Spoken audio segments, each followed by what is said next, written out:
All right, could you raise your right hand? Do you solemnly swear or affirm the testimony you give will be the truth and nothing but the truth, so help you God? I do.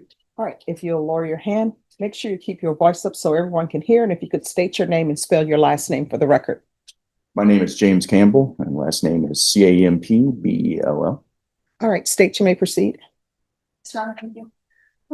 Good afternoon. Could you please introduce yourself to the members of the jury and let them know what you do for a living? So my name is James Campbell. I'm a fireman with the city of San Antonio, and at the time the occurrence, I was a paramedic on an ambulance. And as of now, since August, I'm back on a fire truck. How long have you been with SAFD? A little over 18 years. And please explain to the members of the jury a little bit how you go from being a fireman to a paramedic or an EMT or whatever the procedure is there. So the lowest you can be in the city of San Antonio is a basic. Everybody is an EMT, every single person working in San Antonio Fire Department. And you start off as a basic and you start off on one of the fire vehicles. When you promote, I'm now an engineer. So I went from fireman to engineer. About 90% of us get pulled into EMS and we're placed onto an ambulance after going for about 9 to 10 months of schooling. And the 9 to 10 months of schooling is about 2.5 years worth of schooling that you typically get for being a paramedic. And it's kind of condensed for us because that's our complete job at that point. So we go through the 9, 10 months and then we're placed out in the field.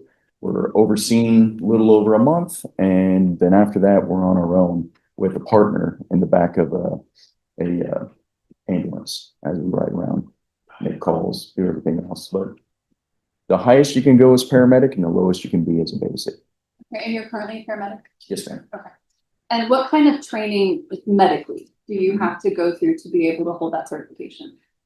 So initially it's about 6, 7 months of schooling and about 2.5 months of clinical inside of a hospital and in the back of an ambulance. There's a lot of, we're also placed inside of a cadaver lab. So we work on cadavers to learn a lot of our procedures as well. We do everything from simple first aid to, there are a few extreme life-saving techniques that we work on as well. And then they're being part of City of San Antonio, right now we're the #1 paramedic group from what we've been told, we're the #1 paramedic group in the world. So we also do a few experimental things as well.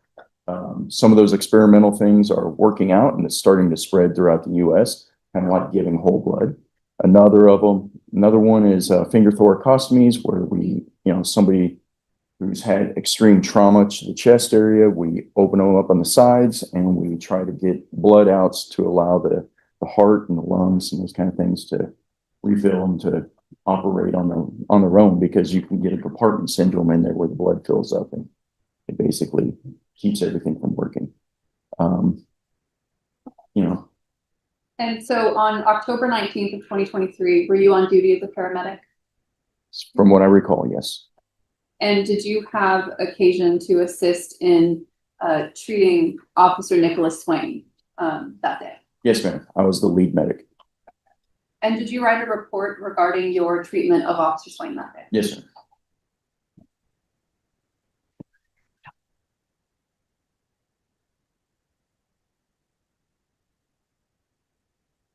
Sir, I'm handing you what I've marked as State's Exhibit C, just for identification purposes. Do you recognize State's Exhibit C?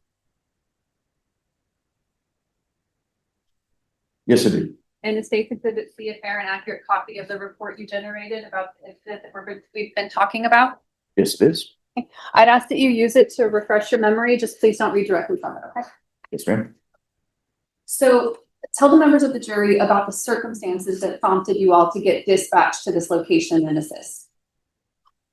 Well, we were eating dinner and then the call came through and it said officer down, which with officer down, we're not sure exactly what's happening until we get out in the unit. We start reading the report or the notes that come from dispatch, and from dispatch it said that an officer had been shot.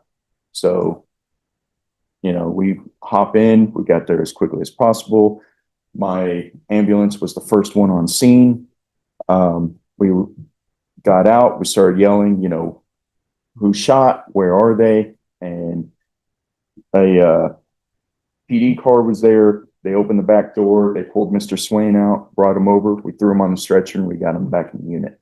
And we started to assess him at that point. What that means, we get him in there, get it as close as possible, and just basically start removing everything off of him. We're trying to get his vest off. We're trying to get his clothing off. Anybody in trauma, we call it trauma naked. We try to get them down to pretty much everything but the bare essentials, like maybe underwear and a bra or whatever the case you may be wearing. And that, a lot of times those have to come off as well. But we're looking for bleeding first, looking for bleeding from the gunshot wounds, bleeding from any type of bleeding, cuts, whatever it may be. And we had assessed and noticed that we noticed at the time was he had a hole from a gunshot wound in his right wrist. And then he also had, I'm trying to remember, let's see here. Pretty sure it was the right leg. He had a bullet wound in the right leg. Yeah, right leg just below the waist. Found those. We had more fire units coming on scene. We had more PD units coming on scene. People trying to get in and out of the ambulance. We were trying to keep. It's very chaotic at one of these. What we tried to do is to get as many fire personnel inside there working, because we tend to work very well together and we know what we're doing. And, you know, somebody jumps on, what do you need? You get this, you get this, you get this. You know, understandably PD lamp, trying to keep some of them back a little bit, and we're trying to report to them what's happening. We get as many on there. We've tried to find somebody to drive us down to BAMC. BAMC is where we decided to go. I'm just gonna interrupt you real quick. Sure. Before we get to the transport of BAMC, I want you to tell the members of the jury a little bit about what you visually saw Okay. as far as his injuries. Describe for them the hole to his wrist and the gunshot wound to his leg. Okay, so the hole through his wrist appeared to be about a $50 size hole. It was at the top of the hand the bottom of the hand, top of the wrist, right here. You can see right through it.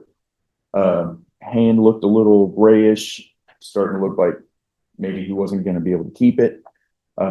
Luckily, the gunshot also stopped the bleeding in the hand. The bleeding in the hand may also have been from the amount of blood that he had lost. He had blood going through his pants, through the right leg. He also had a tourniquet on over the pants.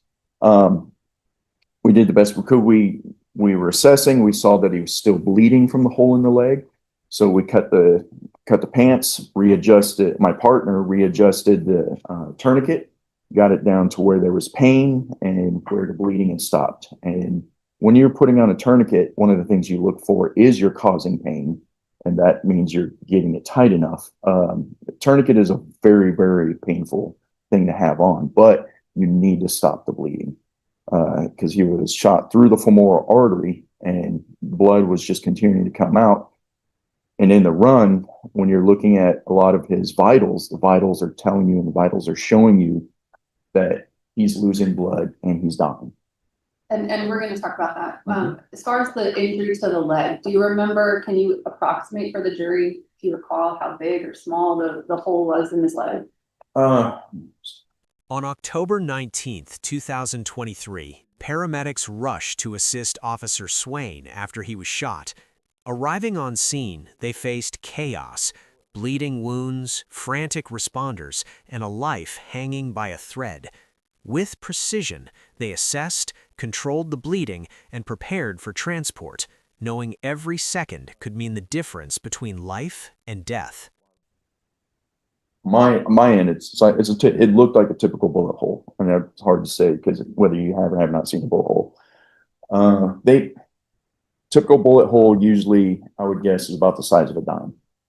Now, that's what you see on the outside.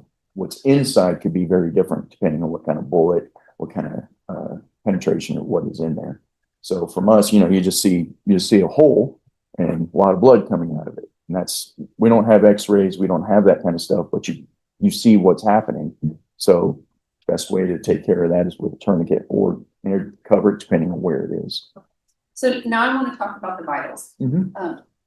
When you first get your hands on the patient, you take an initial set of vitals so you can get a baseline. Is that correct? Yes, after you've gotten them trauma naked, you assess the bleeding, stop the bleeding.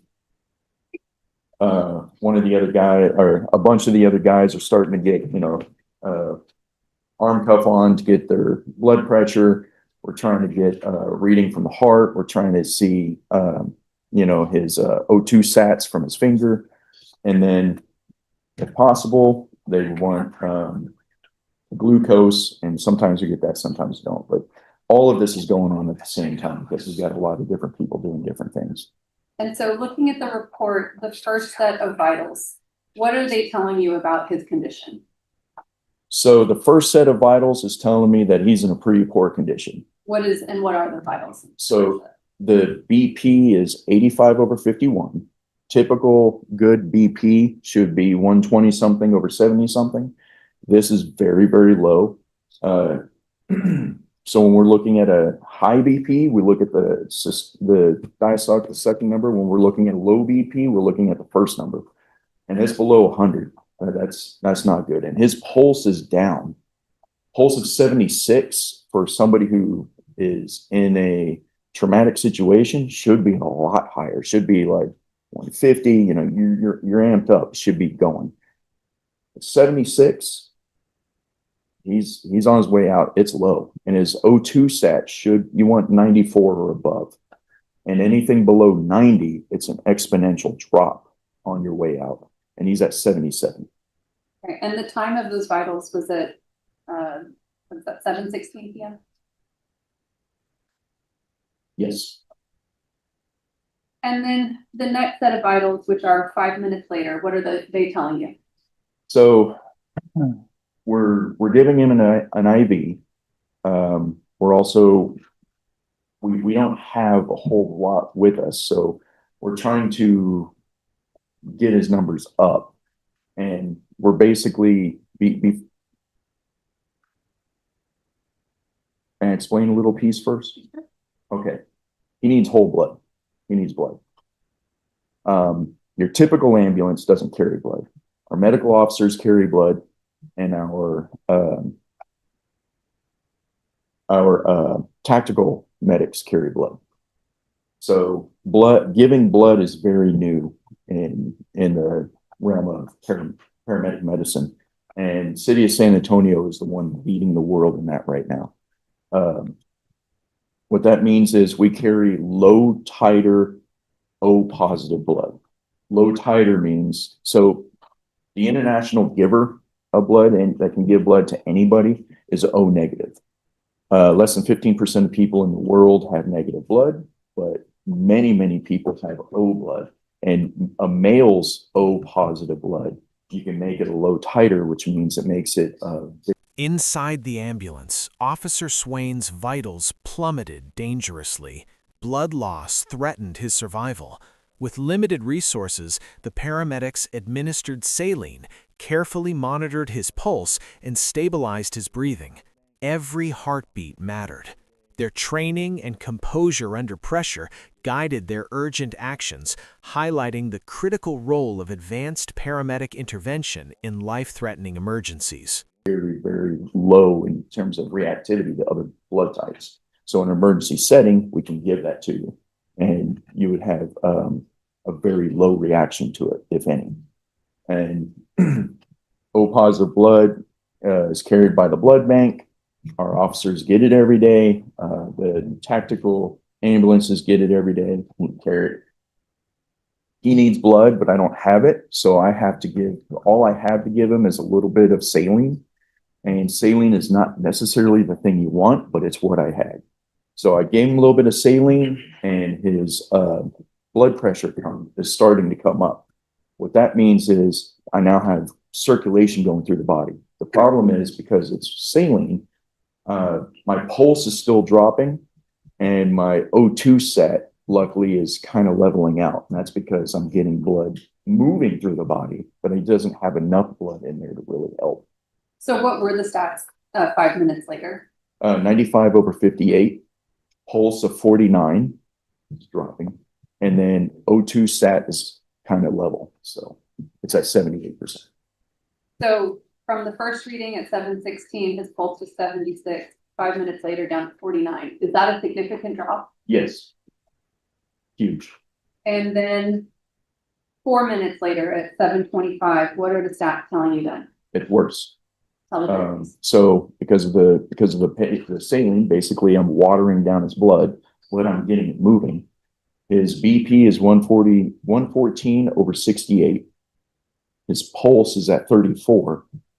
And his O2 stat is starting to drop again, and it's at 73%.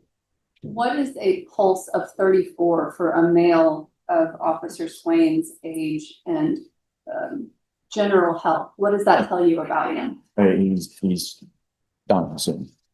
He's lost so much blood, he's not. Yeah. Oh yeah. Okay. He's on his way out. I So don't know how else to put that. Yes. However it is. So you mentioned something about medic units carrying blood and you don't have any. So while you're taking these vitals and they're dropping, are you in the ambulance on your way to BAMC? Yes. Okay, so because his pulse had gotten so drastically and dangerously low, what decision was made by you and your team? We called, and so even before we left the scene, we called for whole blood, called dispatch. Somebody was having a meeting somewhere in town and it kind of pulled the medic officers down. So we said, we don't care, get us somebody, we're on our way, this is the path we're taking. Medic 1, which is downtown, called and said, we will meet you halfway. So they shut down I-35. We met with Medic 1 out on the highway, stopped everything, got medics off of Medic 1 and their whole blood on board, added more IVs and just started pumping whole blood into them. Okay, so this was such an emergent situation that they shut down traffic on the freeway. Yes.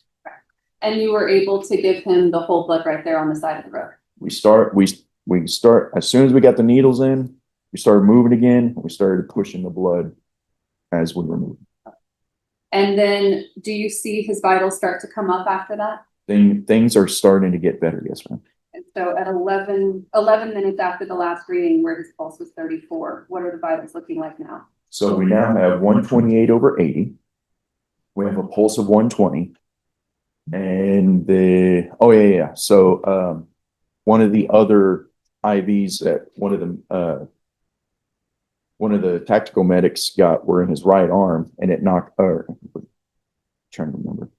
Recognizing the severity, the team coordinated a roadside blood transfusion, giving Officer Swain the oxygen-carrying red blood cells his body desperately needed.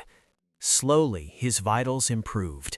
Blood pressure rising, pulse strengthening, oxygen saturation stabilizing. By the time they reached the hospital, he was alive, a testament to the skill, teamwork, and life-saving innovations of San Antonio's elite paramedics. Right arm, and then we just accidentally knocked off the O2 set, so we don't have one at that point. But we have the other two numbers, which are even more important, and that's 128 over 80 and the pulse of 120. So that means the blood is in it, it's starting to circulate, and it's starting to work. Okay, and then the reading 2 minutes later, you did get the O2, right? Yes, ma'am. And what is that? 100%. Okay. Because that means, so try to explain that your red blood cell is the number one thing in your blood that you need. Red blood cell is able to carry 4 oxygen molecules. And what this is reading is it's reading the percentage of oxygen on those red blood cells as it's going through. And if you have water in your system and you're pushing up the BP, you're not giving oxygen to the rest of the body. And the heart is working and the heart's trying to pump. And that's where earlier you saw the pulses were dropping because they weren't getting any oxygen because there wasn't any blood. They're just pumping water. Water's not going to do much. So once you get the whole blood in there, that's when you see that pulse just jump way up because the heart's like, yay, I'm getting oxygen. And it just starts running again. And then the BP's up, it sustains, and then it goes up a little more, which is just wonderful. And the heart's starting to level out as well in the rest of the vitals. And so, what happened after you were able to give him this transfusion? You go into family. Just a handoff at BAMC. Give them a report, told them what we did.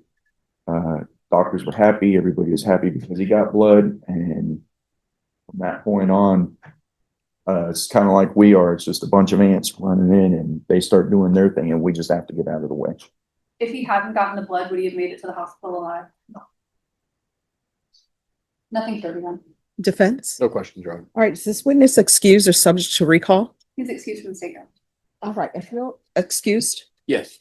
all right, the rule has been invoked. You're not allowed to share your testimony or review anything about this case until the case concludes. Yes, ma'am. All right, if you'll remove the square microphone, please. And you may step down. State, call your next witness. The state calls Dr. Lowe. Oh, just leave that to the court report.